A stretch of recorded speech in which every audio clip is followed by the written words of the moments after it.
Boa noite, pessoal, tudo bem? Pois bem, nós estamos aqui para compartilhar um pouquinho do que Deus fez, porque Ele é bom e Ele faz tudo de maneira perfeita, mesmo quando a gente acha que as coisas estão saindo um pouco fora do controle.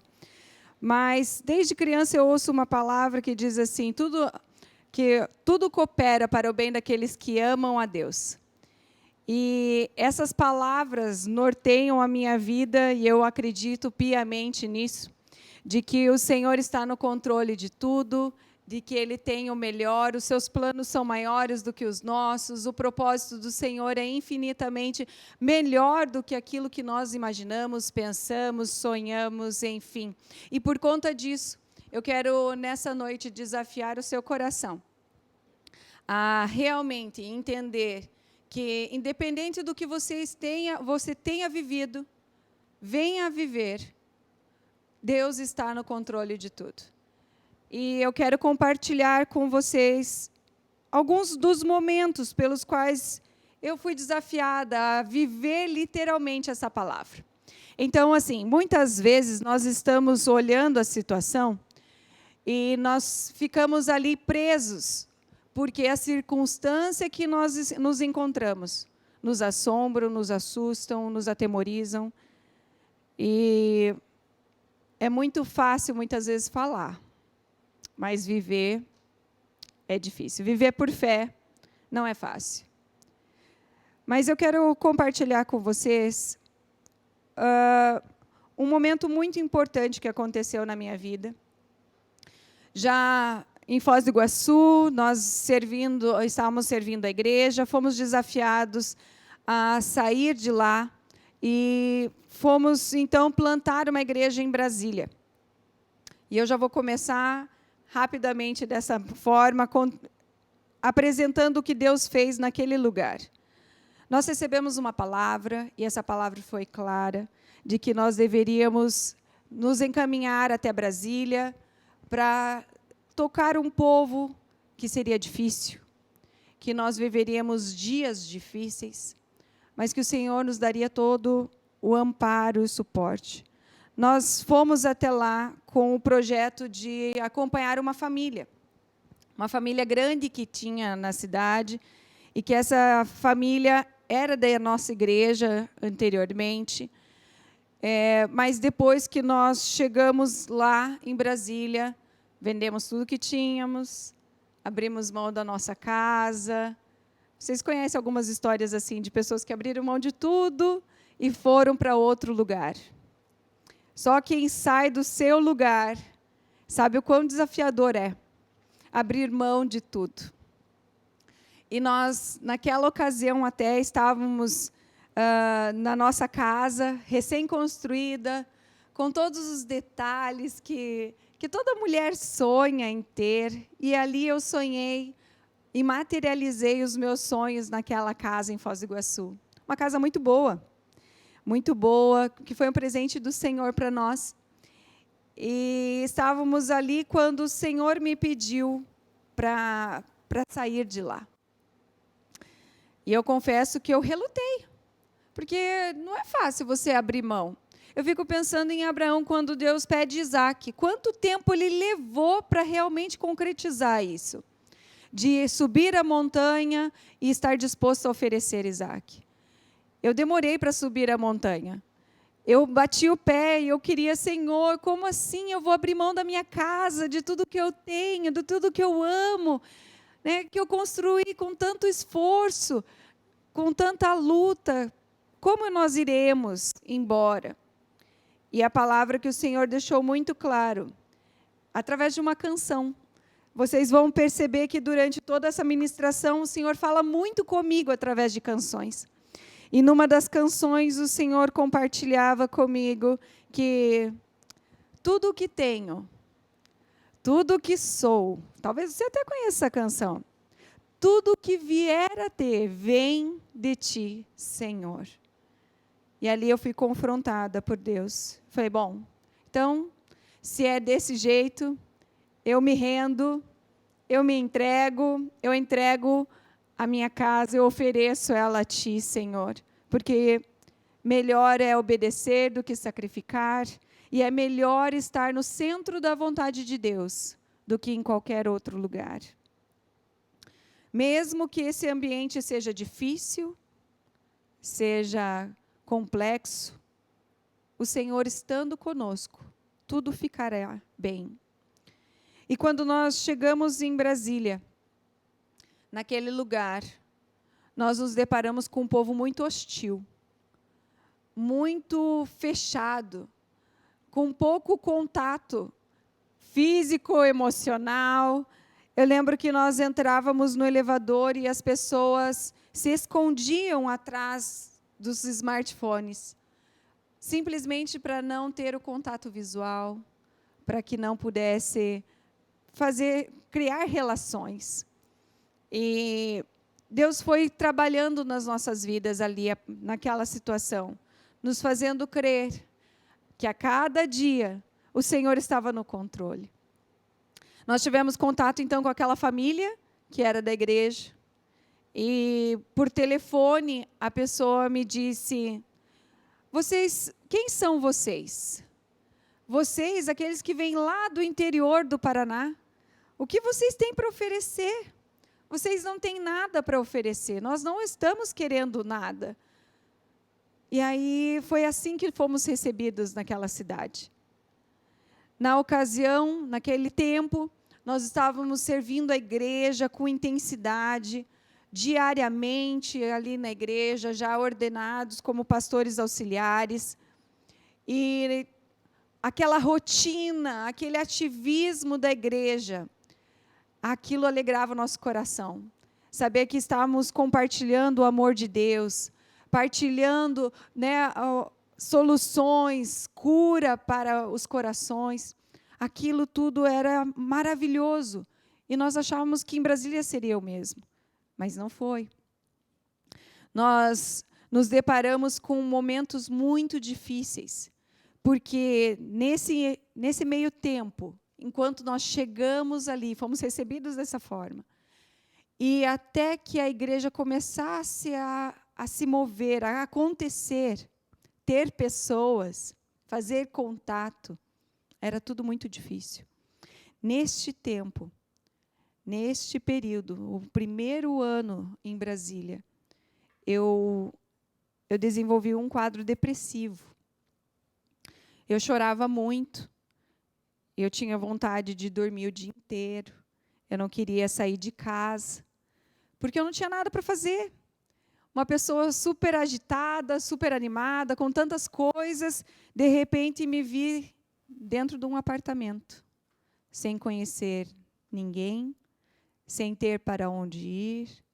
Até as coisas que reclamava no Brasil, dizendo, em Foz do Iguaçu, dizendo: puxa, eu tenho tantos compromissos, é tanto chá de bebê, é tanto chá de panela, né? São tantas festas para ir, e às vezes não tinha tempo hábil para tudo. E ali em Brasília eu me deparei com uma condição de estar sem ter nada, nem ninguém. Olhava para o Mauro e dizia: amor, o que vamos fazer? E ele dizia: nós já fizemos tudo. E ainda era apenas segunda-feira. Um olhava para o outro e dizia: o que vamos fazer então? Eu acho que vamos dormir um pouco para ver se passa o tempo. E a tristeza foi tomando conta do coração. E eu chorava muito, conversava com os meus líderes, e eu não sei mais o que fazer. Eu preciso de gente. Saía pela cidade, quem conhece em Brasília, Águas Claras, é uma cidade que ela é dormitório, porque a maioria das pessoas saem pela manhã, voltam no final do dia, porque elas trabalham no plano piloto. E ali, Deus foi nos concedendo um povo. Comecei com uma célula no salão de beleza do prédio onde eu morava, e comecei a compartilhar o amor de Deus. Mas era tão pouco, frente a de tudo aquilo que eu fazia anteriormente. E eu me questionava: Deus, por que o Senhor está trazendo a gente para esse tempo? Por que o Senhor nos trouxe para cá, sendo que nós lá éramos úteis? E aqui parece que não estamos saindo do lugar, estamos remando, remando, remando, e não saímos do lugar. E esse período da minha vida, eu quero exemplificar para vocês, e eu denominei ele como o Vale de Baca. Em Salmos 84, versículo 5, diz assim: Bem-aventurado o homem cuja força está em ti, em cujo coração estão os caminhos aplanados, que passando pelo vale de Baca, faz dele uma fonte. A chuva também enche os tanques. Vão indo de força em força, cada um deles em Sião aparece perante Deus. Sabe, queridos, há momentos que a nossa vida aqui, andando por Montreal, uma das coisas que eu reparei, andando por aqui, muitas montanhas ao redor, muitos lugares altos. E é tão bom estar lá de cima olhando tudo isso. Mas é tão complexo quando você está vivendo no vale.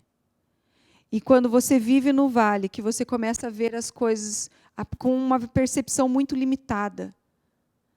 A tendência é querer desistir, a tendência é se entristecer, a tendência é perder a confiança, a esperança e muitas vezes até mesmo a fé.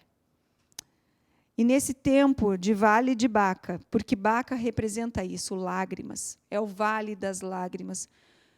Porque neste tempo, em Brasília, aquele primeiro ano, foi um tempo de viver um vale na minha vida. Um vale difícil de suportar. Um vale onde havia momentos que as minhas orações pareciam não chegar até Deus. As minhas orações pareciam não passar do teto. Havia momentos que eu ouvia as minhas orações e eu não acredito nem no que eu estou conseguindo colocar para fora. E a dor do lado de dentro era tão grande que eu já não sabia mais o que fazer, eu já não estava conseguindo mais suportar ela do lado de dentro. Eu já estava muito entristecida. E eu, durante todo o ano, passei por esse processo. Num dos momentos, o meu esposo viajou, precisou ir até o Mato Grosso. E eu estava voltando de carro, tinha deixado as crianças na escola. E numa desses retornos para casa, eu ouvi claramente uma voz que dizia assim: solte o volante. Não tem porquê continuar vivendo. Você fez algo para Deus, mas agora parece que nem isso você não consegue fazer. Você não consegue lidar nem com você, nem com as tuas emoções. Quem é você? Você não tem valor nenhum. Olha só, você saiu de um lugar que você era útil para vir para este lugar que você não faz nada, não serve para nada, que já passou um ano e você não conseguiu nada, não saiu do lugar. Você simplesmente chora, sente dor e não vai para lugar nenhum. E eu ouvi aquela voz dizendo: solta o volante. Na velocidade que você está, a via era uma via rápida. Na velocidade que você está, o primeiro poste vai acabar com tudo. E eu, ao mesmo tempo que eu ouvi essa voz, eu ouvi a voz do Espírito Santo dizendo: não é isso, minha filha. Não é isso que eu tenho para você. Mas eu sabia naquele momento que eu precisava de pessoas. Porque há momentos que você, apesar de ter a palavra de Deus, você precisa da manifestação de pessoas. Você precisa de pessoas ao seu redor. E aquele era um momento. Eu liguei para o meu esposo e falei: amor, ore comigo. Eu preciso que você ore comigo neste instante, porque eu não estou conseguindo mais lidar com essas vozes que eu estou ouvindo na minha cabeça. A dor da minha alma era tão grande que eu estava propensa a ceder, porque eu só fazia chorar, parecia que nada mais tinha sentido. E passou o tempo, o Mauro sempre falando comigo no telefone, enquanto dirigia principalmente, um cuidado. E eu orava a Deus e dizia: Deus, eu só não tenho uma coisa que eu quero pedir ao Senhor. Eu não quero passar o dia do meu aniversário, que é no final do ano, dia 7 de dezembro. Eu não quero passar o meu aniversário sozinha. Porque seria terrível demais, seria a gota d'água, onde eu já não teria mais nada para fazer. Então eu coloquei essa meta para mim e para Deus. Eu sabia que dia 7 de dezembro, naquele ano, cairia num domingo. E nós já estávamos com reuniões na nossa casa, como era aqui na Nova, né? Na casa, em casa. Eu falei, bom, a chance de eu passar sozinha é mínima, não vai acontecer. Eu vou estar com a casa cheia de gente, uma ou duas, ou mais, mas já estava bom. E eu estava feliz com aquilo, porque eu teria alguém. Só que exatamente naquele final de semana, ninguém apareceu. Eu fui dormir chorando. E eu falei, Deus, onde o Senhor estava? O Senhor não está me ouvindo? Tua palavra diz que se eu clamar, o Senhor ouviria. Se eu me humilhasse, o Senhor me ouviria. Onde está o Senhor? Eu não consigo mais te ver. Ou o Senhor também não está conseguindo mais me ouvir. O que eu fiz de errado? E eu fiquei desesperada aquele dia. Porque eu fiquei ainda mais triste. Porque uma grande amiga minha, pastora Rosângela, de Curitiba, da Batista Shalom, ela estaria em Brasília, ministrando numa igreja local. E eu abri mão de estar junto a ela, porque teríamos culto na nossa casa. E a intenção do meu coração era, eu queria ter pessoas por perto. E ela é uma pessoa muito amada por mim. E eu não fui, esperando as pessoas chegarem na nossa casa. E elas não chegaram. Mas, na manhã seguinte, eu recebo uma ligação da Rosângela, da pastora Rosângela, onde ela me disse, Di, você acredita que o pessoal comprou a passagem errado? Compraram a do Osni, o esposo dela, para hoje, segunda-feira, e a minha somente para terça. E eu fiquei chateada com isso, porque onde já se viu comprarem a passagem errada, separada? Já que nós viemos para ministrar como casal, a gente deveria voltar embora juntos. E eu fui orar a Deus, e Deus disse, você não pode ir embora ainda, eu tenho um serviço para você. E ela, então, foi até a minha casa. E quando ela chegou em casa, que ela me contou tudo isso, com riqueza de detalhes, ela falou, Deus me mandou fazer algo, Di. Eu falei, ok. Ela falou, mas eu preciso ir no seu quarto. Eu falei, tudo bem, pode ser. E ela foi até meu quarto, fechou a porta, eu e ela sozinha dentro do quarto. E ela disse, Di, Deus mandou te dizer algumas coisas, mas eu preciso fazer algo com você antes. E ela não é mais alta do que eu, ela é mais baixa do que eu. Ela se assentou na minha cama e ela me pegou no colo e me colocou sentado no colo dela. E ela começou a falar o que Deus tinha falado para mim, que era para mim. Deus começou a revelar todo o seu amor por mim naquele lugar, naquele momento. E ela começou a dizer, Deus mandou eu te dizer o quanto você é preciosa para Ele.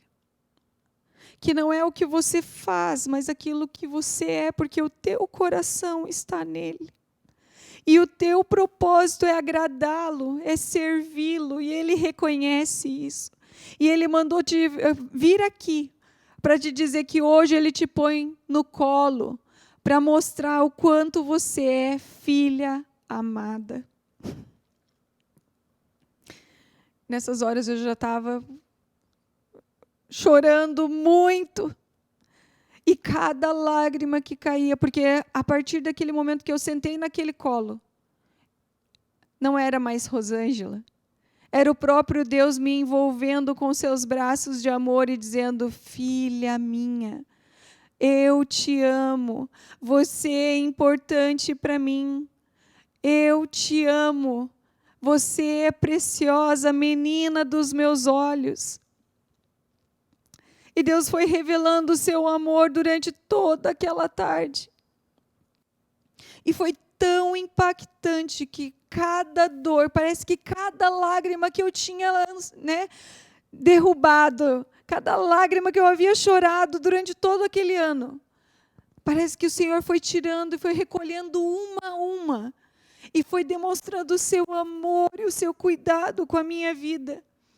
E eu saí dali totalmente restaurada, curada, porque a minha identidade foi restaurada em Deus. Eu estava me sentindo inútil, incapaz, como se eu não tivesse mais valor nenhum, nem para Deus. E a partir daquele momento, foi reafirmado o meu lugar em Deus, que independente do que eu faça, independente de quantas pessoas eu ganho ou não para Jesus, eu sou filha amada porque eu amo ao Senhor. Ele é o meu Deus, Ele é meu dono, Ele é meu Senhor, Ele é meu Salvador. E por isso, e só por isso, somente por isso, eu já sou muito, muito grata a Deus. Muito grata a Deus, porque é Ele quem diz quem eu sou. Ele quem diz quem eu sou. Agora, por amá-lo, é que eu continuo querendo demonstrar isso, tocando e falando do amor dele para outras pessoas, porque outras pessoas também merecem e precisam ouvir essa mesma palavra de amor e carinho e cuidado da parte dele, porque Deus, Ele amou este mundo de tal maneira que Ele deu o seu Filho unigênito para todo aquele que nele crê, não pereça, mas tenha vida eterna. E eu sou um agente de transformação. Eu sou aquela que apregoa boas novas. Não mais dor, mas amor. Não mais morte, mais vida. Porque nele há vida e vida em abundância, mesmo quando estamos passando pelo vale de Baca. Mesmo quando estamos passando por outros vales. Eu não sei qual vale você tem vivido, mas o vale é um momento muito difícil na nossa vida. O vale é um momento de limitação, onde parece não ter saída, não haver solução. E eu quero compartilhar contigo um outro vale. Um vale tão, tão difícil. Porque viver em Deus é viver de desafios. Porque somos aperfeiçoados. De glória em glória vamos caminhando. Mas nós somos aperfeiçoados através da adversidade. Se você tem passado por lutas, eu quero te dizer que a cada prova, a cada luta que nós passamos, nós estamos sendo aprimorados no amor de Deus. Porque a cada nova prova, nós precisamos nos enxergar neste lugar de total dependência do Senhor. E por vezes, passamos por situações e que ficamos bem. Depois que passamos por uma prova, a gente passa por um tempo de bonança. E olhando para esse tempo, às vezes, nós deixamos de confiar totalmente como nós deveríamos. Às vezes, nos tomamos de orgulho, de autossuficiência, achando que somos independentes. Pois bem, vivemos esse período em Brasília, passou o primeiro ano, Deus restaurou a minha vida, o meu coração, e essa mudança fez com que Deus abençoasse a obra ali, a igreja em Brasília. Ministramos muitas vidas foram restauradas. Mas depois de 5 anos nós retornamos a Foz do Iguaçu. E tudo bem, estávamos ali. Ano passado, eu tive uma situação onde eu comecei a sentir dores por conta de uma prótese mamária, né, que havia colocado há quase 14 anos atrás. E meu médico havia avisado, Dimara, o dia que começar a sentir dor, tiver deformação, você já começa a observar que talvez precise fazer a troca. Mas quando tiver dor, esse é o momento onde você precisa fazer a troca, antes que possa ter maiores complicações. E nesse tempo, então, mais ou menos nessa mesma época, no ano passado, eu comecei a sentir dores e prontamente fui procurar um cirurgião para agendar, então, a cirurgia. E, nesse tempo, me preparei, estava feliz, falei, bom, vou fazer a troca, verifiquei fiz todos os exames, os melhores médicos, enfim, até que escolhi um, que me achei mais confortável. E, enquanto estava ali fazendo os exames, mulher, né, tem essas coisas, eu disse, bom, já que eu vou fazer essa cirurgia, quem sabe dá mais uma melhoradinha aqui, mais uma melhoradinha ali, tira uma coisinha de cá, põe outra ali. Falei, vou pagar anestesia mesmo, já vou estar no hospital mesmo, já vou ficar de recuperação mesmo. Então, quem sabe seja uma oportunidade para fazer um check-up. Afinal de contas, final do ano eu faço 40, então eu já vou ficar assim, ó, recalchutagem total dos 40. Oh, meu Deus. Eu estava tranquila, feliz, porque eu sabia que tudo ia dar certo, a primeira cirurgia tinha sido maravilhosa, não tinha por que temer, ia dar tudo certo. E o Mauro dizia para mim assim, amor, você sabe que eu não estou pedindo nada, você sabe que para mim está tudo bem. Eu falei, para você está tudo bem, mas para mim tem uma coisinha aqui, uma pochetezinha que eu não gosto. E é de família, eu já emagrecendo, engordando, ela continua ali. Eu falei, eu não quero chegar com 60 e continuar olhando para ela e dizendo, eu odeio você. Então, já que nós vamos fazer isso, vamos aproveitar essa oportunidade e vamos resolver isso logo de uma vez. E assim foi. Eu encarei ir para a cirurgia. E eu quero contar um pouquinho para vocês, e eu quero mostrar para vocês como foi que tudo isso aconteceu. Mas antes de mostrar, né, essa é a primeira fotinha, eu indo para a cirurgia, estava toda feliz.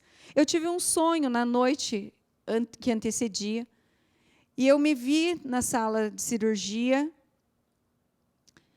e eu via de cima da sala para baixo, eu via todos os detalhes da sala. Eu vi uma janela do lado esquerdo, uma outra abertura do lado direito. Me vi na posição ali na mesa. E o Senhor só falava uma coisa para mim. Ele dizia, fica tranquila, eu estou contigo. Falei, bom, agora eu posso ir. Agora eu estou tranquila, Deus está comigo, eu sei que eu posso confiar, eu vou sair dessa numa boa, porque o Senhor está comigo. Mas, indo para o hospital, antes dessa foto que o Luigi colocou aí para vocês, eu falava disso e chorava. E o Mauro dizia, amor, se você está tão tranquila, por que você chora? Eu falei, eu não sei, mas vai dar tudo certo. Eu não sei por que eu choro, mas vai dar tudo certo, eu falava para ele. Deus falou para mim que vai dar tudo certo. Quando eu cheguei já na sala, que eu entrei na sala cirúrgica, era exatamente a sala que eu tinha visto. E aí o meu médico disse, nervosa? Eu falei, não, eu estou muito tranquila, doutor, porque eu sei que eu não estou nas suas mãos, eu estou na mão do meu médico, do médico dos médicos. Eu sei que ele está no controle de tudo, e tudo vai ficar bem. Então, a palavra de Deus diz lá no Salmo 23, que mesmo que eu andasse pelo vale da sombra da morte, eu não temeria mal algum. E eu estava ali. Não temo mal algum, porque eu sei que o Senhor está comigo. Falei, se dá para passar pelo vale da sombra da morte, e o Senhor está comigo, vai ficar tudo bem. E assim foi. E aí, queridos, eu quero dar uma pausa no meu testemunho aqui para fazer um alerta, ok? Eu acho importante. Porque entendo que, se apenas falar, vocês não vão entender aonde eu cheguei. Então, por esse motivo, eu vou apresentar algumas cenas, algumas fotos dos momentos que vivi. Então, por conta disso, eu quero deixar aqui o alerta para as pessoas que são frágeis, fracas naquilo que se vê, né? Ou que têm medo de sangue ou alguma coisa assim de ferimentos. Eu quero sugerir, então, que você não olhe, que você talvez fique apenas ouvindo, né? Saia da sala, tire as crianças de perto, porque as cenas são realmente bastante fortes, tá? Mas entendo que tudo que vivemos é para a glória de Jesus, e esse tempo de testemunho tem esse propósito. Então, por conta disso, é que vamos apresentar, ok? Então, se você se sente, não fica confortável com cenas fortes, eu te convido, então, a se retirar um pouquinho e ficar só ouvindo, porque Deus vai falar com você também, tá? Crianças, por favor, tchauzinho. Não é hora mais de ver o que nós vamos passar aqui, porque vocês precisam guardar o seu coraçãozinho, e o coração, o que recebe no coração vem através dos olhos. Então, que o Senhor abençoe vocês. Tchauzinho para vocês. E vamos lá. Então, contando, quero mostrar a segunda foto, por favor.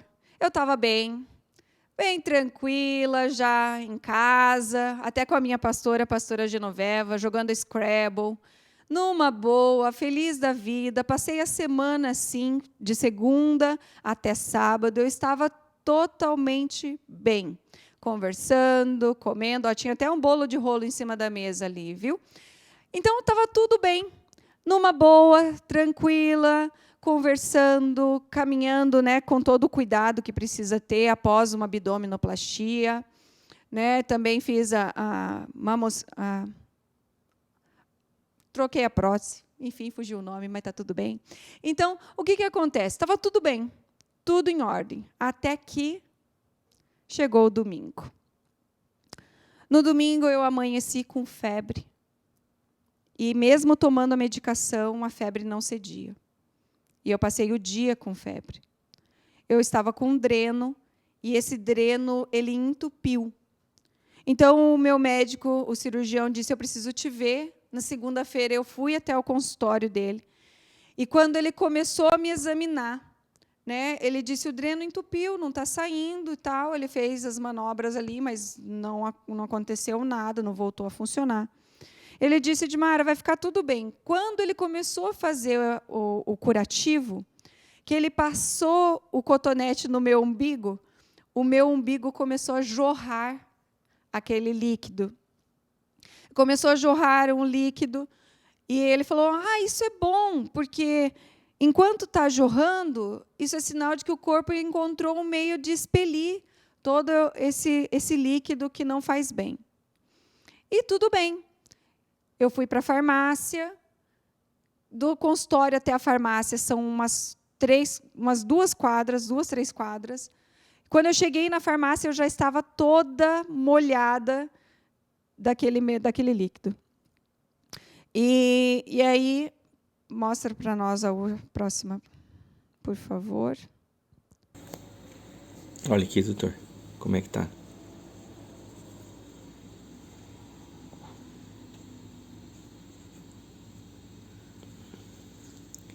Ele não está cessando. Eu já... É a segunda vez que eu estou secando ele já. E trocando o curativo. Tanto que para baixo também já umedeceu. Foi assim que eu cheguei em casa. O Mauro estava fazendo curativo e meu umbigo vazando o tempo todo. Ele não vencia mais limpar, ele não vencia fazer outros curativos. Estava o tempo todo jorrando. E isso, segunda-feira, eu estava com febre, eu não estava conseguindo me alimentar direito. Até o final do dia, eu fiquei dessa forma. E até quando foi à noite, o Mauro disse: amor, eu vou te levar para o hospital. Eu falei: não, amor, vai ficar tudo bem. Sou bastante positiva, né? Tenho uma percepção assim. Falei, eu só preciso descansar um pouquinho, vai ficar tudo bem. Amanhã eu vou ficar bem. Se eu não melhorar, amanhã você me leva para o hospital. Lembrando que ainda estávamos, né, naquela fase de Covid, enfim. E aí fui dormir, no outro dia acordei, eu estava pior. Queridos, eu não conseguia dar 2 passos, eu perdi as forças. E aquilo vazando, sem parar. Eu fui para o médico, fui para o hospital. Quando eu cheguei no hospital, a médica me tratou muito mal, me deixou lá do meio-dia até às 7h sem me atender direito, porque ela disse que que o meu cirurgião que tinha que me atender. E aí, depois, quando ela entrou na sala, ela disse, na frente de todo mundo, me deixaram numa sala com homens, mulheres, todo mundo ali esperando. E eu né, toda suja, do jeito que estava, com aquele líquido vazando o tempo todo, que não vencia. Ela só disse para mim assim, você está com uma infecção gravíssima, você teria que tomar bolsas de sangue imediatamente, porque o normal pós-cirúrgico é uma anemia de 10, a tua anemia está em 7. E ela não quis nem me atender, até que o meu médico chegou, me internou, e aí aparece ali a próxima foto. Eu precisei tomar 3 bolsas de sangue, e como Deus é tão bom e fiel, eu sou doadora de sangue. E ano passado, quando eu fui doar, enquanto doava, o Espírito Santo foi falando comigo, dizendo, Dimara, você pode vir a precisar. E eu disse, Senhor, se eu for precisar desse sangue, eu já estou fazendo a minha oferta de amor. Que a pessoa que doou tenha doado com tanto amor quanto eu estou doando aqui. E enquanto esse sangue jorrava e entrava no meu corpo, eu só ia declarando, Jesus, esse é o teu sangue derramado na cruz pela minha vida, que me purifica de todo mal, e ele vai purificar todo o meu corpo. Porque cada vez que o médico entrava, ele dizia, o nível de infecção é muito alto, não dá para te mandar para casa, você está muito debilitada, você precisa ainda ficar aqui mais tempo, porque só a medicação em casa não vai resolver. E eu passei hospitalizada, até no domingo. Só que nesse meio tempo, enquanto estava hospitalizada, apareceu o líquido começou a vazar pela minha barriga, né, pelo meu umbigo, e começou a aparecer uma ferida na minha barriga, abaixo do umbigo. Depois disso, quando saí do hospital, me indicaram fazer uns procedimentos de hiperbárica. E eu quero mostrar a fotinho. Hiperbárica é uma câmera que você entra, né? Olha lá, como se fosse um forninho, eu falei de assar broa, né, gente? Porque eu estava de amarelinho, uma broa de fubá, bem gostosa. Era eu lá, ficando naquele tempo ali, onde tudo que o corpo começa a receber um maior nível de oxigenação. Então, tudo que você tem, tudo que você está passando, começa a melhorar de dentro para fora. Então, apareceu uma ferida na minha barriga, e eu quero mostrar. Agora vem as cenas fortes, gente. Por favor, então, vamos lá? Que eu chamei de Vale da Sombra da Morte. Era uma feridinha, eu achei que era só uma casquinha, mas depois que a médica avaliou, ela falou, não, isso aí é necrose. Tua pele necrosou, não recebeu oxigenação suficiente, não recebeu vascularização suficiente, e por isso necrosou. E aí, quando eles começaram a tirar a casquinha, via um buraco do lado de dentro, né? Então, eu olhava e eu não enxergava o fundo. Pode passar a próxima, por favor. Vamos passá-las rapidinho. Então, o buraco era enorme, bem grande. E ele, cada vez, ele era muito fundo. Eles colocavam um cotonete para avaliar o tamanho. E eu quero mostrar também, por favor, passa. Nesse tempo, eu estava lá, dentro da câmara hiperbárica, orando e brigando com Deus. Eu dizia, Deus, por que isso de novo? Por que eu estou passando por isso? Porque a gente quer saber o porquê. E eu queria saber o porquê. E eu comecei a brigar com Deus, dizer, Deus, eu quero saber o porquê, eu não fiz nada de errado, eu tenho buscado o Senhor, eu tenho te servido, eu tenho feito tudo, tudo, tudo. Mas não é uma questão do que você faz. Porque tudo o que vivemos é para a glória de Deus. E isso não era diferente. Nós estávamos tendo uma ministração na igreja, um congresso de intercessão. E nesse tempo eu já estava usando uma bomba, que é um aparelhinho que coloca com um curativo, que ele ficava succionando o dia inteiro aquele líquido. E eu usava aquela bolsa, e o médico disse, Dimara, a abertura é tão grande que você não tem perspectiva de sarar com menos de 1 ano, porque a pele cresce 1 milímetro por semana. E eu tinha 8 centímetros de abertura. Ele falou, não tem como você sarar tão rápido assim. Vai demorar muito. E eu dizia, mas doutor, como assim? Ele falava, não tem jeito. Eu tinha aquela quantidade de abertura e por dentro a abertura ainda era maior. Entrava o cotonete muito para dentro. E eu estava na igreja, nós fomos para esse seminário de intercessão, com a minha bolsinha, e eu não podia me mexer muito, porque eu estava com todo aquele curativo. E durante uma das ministrações, o pastor começou a cantar, um apóstolo, começou a cantar. E a hora que eu entrei na igreja, eu ouvi uma canção, que Deus começou a falar comigo, que dizia assim, se não for para te adorar, para que nasci? Se não for para te servir, por que estou aqui? Sim, eu quero te adorar, Senhor, estou aqui. E o Senhor começou a falar comigo, você não vai me adorar? Você vai depender de quem? De você ou de mim? E aí eu lembrava do Senhor e de tudo que Ele já havia feito na minha vida. E que aquilo não era nada comparado a Ele, ao seu amor, ao seu cuidado. E eu disse, Senhor, como eu vou fazer? Eu não posso nem me mexer.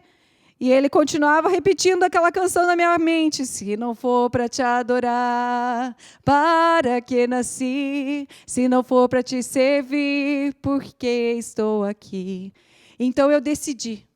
Aquela hora eu decidi, falei, Deus, eu não vou mais ficar olhando para a circunstância, eu não vou mais ficar olhando para essa situação, porque ela não me dá esperança, eu preciso olhar para aquilo que me dá esperança, e a minha esperança está no Senhor, a minha confiança está no Senhor, eu dependo somente de Ti, se o Senhor não fizer, ninguém poderá fazer, pela medicina eu tenho pelo menos 1 ano ainda de tratamento, mas se o Senhor quiser, o Senhor pode fazer totalmente diferente, e independente do que for, se o Senhor fizer, ou a medicina fizer, eu estou aqui para te adorar. E naquele momento eu peguei a minha bombinha, e o meu pastor dizia, se você puder, erga suas mãos. E eu erguia a minha mão. O Mauro abaixava a minha mão, dizia, não, você não pode erguer as mãos. E eu lá de novo erguia as mãos, e ele abaixava a minha mão. E eu dizia, eu preciso adorar. E eu peguei a bolsinha e corri para a frente da igreja, onde estavam todos lá. E eu comecei a adorar, e eu comecei a pular, e eu comecei a dançar, eu comecei a cantar. E eu disse, Deus, o Senhor conhece o meu coração, eu sou uma adoradora espontânea, apaixonada por Ti, e eu não vou me deter, eu vou Te adorar, porque se não for para Te adorar, para que nasci? Se não for para Te servir, por que eu estou aqui? Então eu decidi, e eu comecei a adorar ao Senhor, e eu adorei ao Senhor, eu adorei ao Senhor. Eu saí daquele lugar completamente dolorido. Exausta, completamente doendo, tudo doía, minha estrutura inteira doía. E eu dizia, Deus, eu acho que eu fiz tudo errado, acho que eu entendi a mensagem errado, acho que eu devia ter ficado sentadinha aqui, ouvindo, né, e recebendo a palavra. Mas quando eu cheguei no outro dia, porque o seminário durou 3 dias, Quando eu pisei naquele lugar, novamente veio a canção. E eu disse, Deus, e agora? Eu corro, eu vou te adorar, ou eu fico aqui sentadinha, parada no fundo? Eu disse, se não for para te adorar, para que nasci. Se não for para te servir, porque estou aqui? E eu corri de novo, adorei ao Senhor. E eu adorei ao Senhor no terceiro dia. E ao quarto dia eu faria o exame outra vez, porque uma vez por semana abriam o curativo. E quando abriram no curativo, a enfermeira chamou a outra, que chamou o médico, e eu quero mostrar, por favor. Essa era a abertura. Lembrem-se que o médico disse que só crescia 1 milímetro por semana. E eu quero ressaltar que a minha ferida ali já estava, ela de 5 centímetros ao total, né, ficam ali, é mais, mas já estava em 2,5 centímetros. Tinha reduzido, cresceu, aumentou ali, né, já tinha fechado 2,5 centímetros. E outra coisa, sem descolamento, porque o descolamento era o maior espaço que tinha. E o Senhor fez, naquele momento, o milagre aconteceu, já não havia mais descolamento, e a ferida já estava reduzindo, a pele estava surgindo, estava crescendo, estava fechando aquele buraco. Também a pele de dentro para fora já estava chegando, já estava granulando, então já não estava mais da mesma forma. Por favor, passa a próxima também, Luíde, por favor. E assim foi acontecendo, semana após semana. Foi fechando, até que fechou por completo. Porque o nosso Deus é um Deus de milagres. Nosso Deus é um Deus que faz todas as coisas no seu tempo, para a glória dEle. Não para a nossa, para a glória dEle. E Ele faz o tempo todo.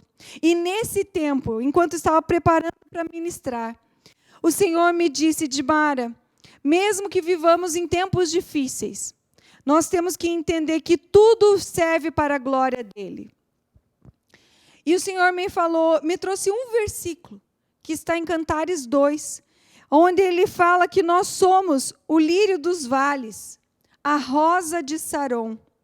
E eu comecei a pesquisar nesse tempo, dizendo, Deus, eu não estou entendendo a sua mensagem, o que isso quer dizer? Porque desde pequenininha eu sempre ouvi falar que a rosa de Saron, eu ouvi uma canção pequenininha, dizia que Jesus, o lírio dos vales, a rosa de Saron.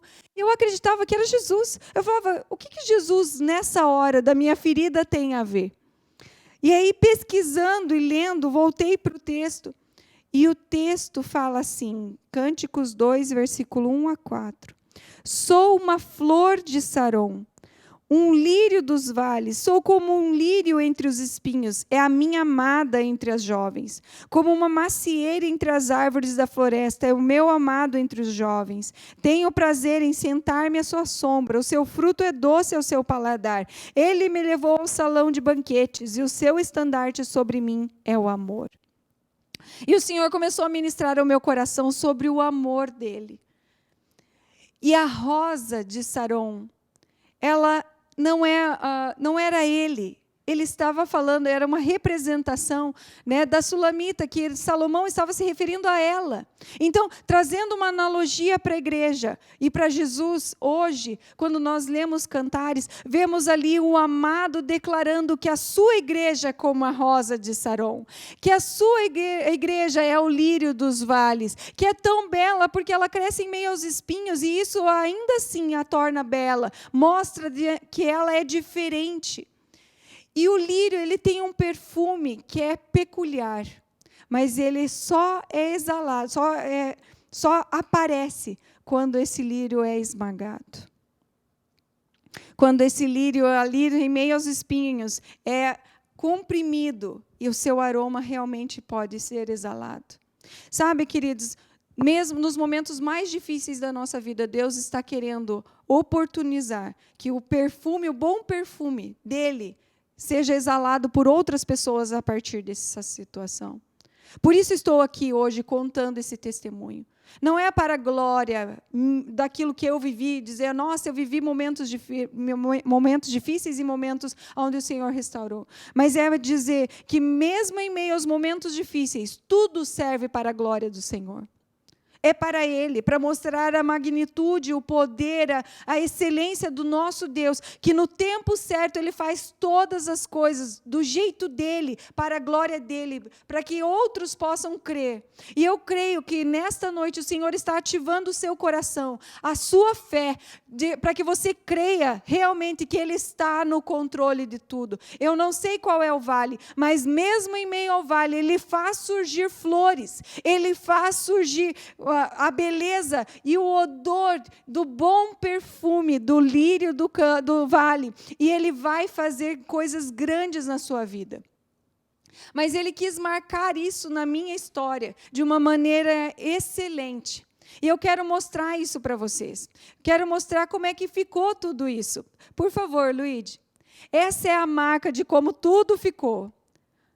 Como fechou, como tudo ficou em ordem. O Senhor fez todas as coisas. Em novembro, quando eu fiz a cirurgia em agosto, né, até novembro, eu já estava completamente restabelecida. Já não usava mais a bomba, já não usava mais os curativos, já estava totalmente fechado para a glória do Senhor Jesus. Porque só Ele poderia ter feito. Eu não deveria nem estar aqui. Eu deveria estar terminando o tratamento, se fosse por aquilo que os médicos disseram. Mas para a glória do Senhor, porque Ele tem propósito nisso tudo, de edificar o reino. E eu creio nisso, porque enquanto eu estava no hospital, e o Senhor sabe que eu morria de medo de ir no hospital, pessoas vieram comentar depois, dizendo, eu encontrei alguém lá no hospital, e essa pessoa me falou que você estava lá falando de Jesus para as pessoas, para as enfermeiras, falando de Jesus para os outros pacientes que estavam ao redor, orando com um, com o outro, porque o Senhor sabia que eu não estaria lá de outra forma. Mas Ele oportunizou essa situação para que a glória dEle alcançasse aquele lugar, para que o perfume de Cristo chegasse até aquelas narinas que precisavam sentir o odor do amor de Deus, o cheirinho do nosso Deus, que exala amor, que exala cuidado, que exala atenção. E Deus me marcou nesse sentido, porque uma das marcas, né, e pesquisando a respeito da rosa de Saron, na minha cabeça era uma rosa. Né? Eu já pensava numa rosa escarlate, vermelha, né, representando até mesmo o sangue de Jesus, que foi isso que eu aprendi desde a infância. Mas pesquisando essa rosa, a rosa é como um hibisco branco, na parte central bem vermelha escarlate. Então, essa flor distinta, essa flor que ela é cura, ela traz alimento, ela traz aroma, ela traz beleza, tudo isso é o que nós precisamos ser aonde nós passarmos. Deus te chamou para embelezar este mundo. Deus te chamou para fazer a diferença. Embelezar o mundo para quê? Para que as pessoas vejam a beleza do Senhor, do amor de Deus na tua vida e sejam atraídas por isso. Deus quer usar a sua dor, a sua dificuldade, para revelar o seu poder, revelar a sua graça, revelar o seu amor por você e pelas outras pessoas. E Deus me deixou uma marca, para que eu nunca mais esqueça que o seu amor dura para sempre. E que mesmo que eu ande pelo vale da sombra da morte, não temerei mal algum, porque Ele está comigo. E eu quero incentivar você a olhar a marquinha de uma flor, um hibisco. E aí você vê como Ele deixou essa marca clara.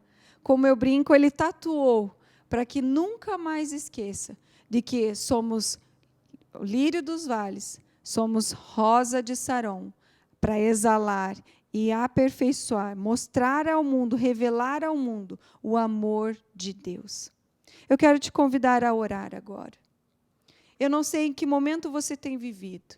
Talvez você tenha vivido vales. Talvez você esteja vivendo nesse período de vale. O vale da morte, ou até mesmo o vale de Baca, ou outros ainda. Mas eu quero te desafiar nesta noite a tomar um passo de fé. E dizer, Deus, da mesma forma que eu precisei tomar uma decisão, se eu permaneceria naquele lugar de murmuração, de querer entender tudo, por quê, para quê, ou eu abriria mão das minhas condições para deixar Deus fazer. E abriria mão de tudo que fosse para que o amor dele fosse revelado. Há momentos que nós ficamos tão presos, querendo saber o motivo, que nós deixamos de aproveitar esse instante para glorificar a Deus. Estamos muito mais preocupados conosco do que com Ele. Então, eu quero te desafiar a orar ao Senhor. Talvez hoje seja o ponto mais difícil, porque é o ponto da entrega. É hora de você subir a montanha, sacrificar aquilo que você precisa. Naquele momento, durante uma das sessões de hiperbárica, eu precisei tomar a decisão de adorar ao Senhor. Durante aquela sessão, eu precisei confiar mais nele do que em mim. Eu precisei abrir mão dos meus argumentos, abrir mão dos meus conceitos, abrir mão dos meus sonhos, para deixar ele ser Deus na minha vida. E é a hora de nós entregarmos a ele. Então, quero te convidar, feche os seus olhos. Eu creio que o Espírito Santo está aqui e eu consigo senti-lo neste lugar. E eu sei que ele está na sua casa também, tomando a sua vida, tomando o controle de tudo isso. Mas se você permitir, porque o Espírito Santo ele é gentil, ele bate na porta, ele pede para entrar. E ele está nesta noite batendo na porta. Deixe-o entrar, cuidar de você, tomar conta da sua vida, porque só ele pode fazer um milagre, aquilo que é sobrenatural. Aquilo que é natural, nós podemos fazer. Mas nós só precisamos do sobrenatural quando não há mais nada no natural que nós possamos fazer. É tempo de viver o sobrenatural de Deus. Vamos orar. Pai, nesta noite, queremos colocar as nossas vidas em Tuas mãos. Deus, não sei qual é o nível de vale que os meus irmãos estão passando. Senhor, se estão em meio a lágrimas, se estão em meio a dor, se estão em meio ao sofrimento, ou até mesmo, Senhor, no meio, Pai, da enfermidade, das dores. Senhor, eu não sei o que os aflige nesse momento.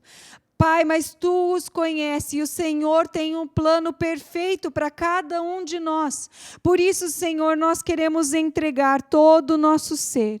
Queremos entregar todo o nosso coração, mente, corpo, alma, espírito, entregamos a Ti, confiando, Senhor, na Tua palavra, de que o Senhor tem planos maiores do que os nossos, de que o Senhor está no controle de todas as coisas, de que mesmo que se passássemos por aflições, o Senhor estaria conosco. Por isso, Pai, nós entregamos a Ti, ó Deus, a fonte da nossa preocupação. Nós entregamos a Ti, Senhor, toda a argumentação, toda a racionalização, toda a tentativa de resolver com as nossas próprias forças, os nossos próprios braços. Ó Deus, nós queremos depender de Ti. Entregamos ao Senhor toda a autossuficiência, todo o orgulho, Senhor. Ó Deus, toda a presunção, entregamos a Ti.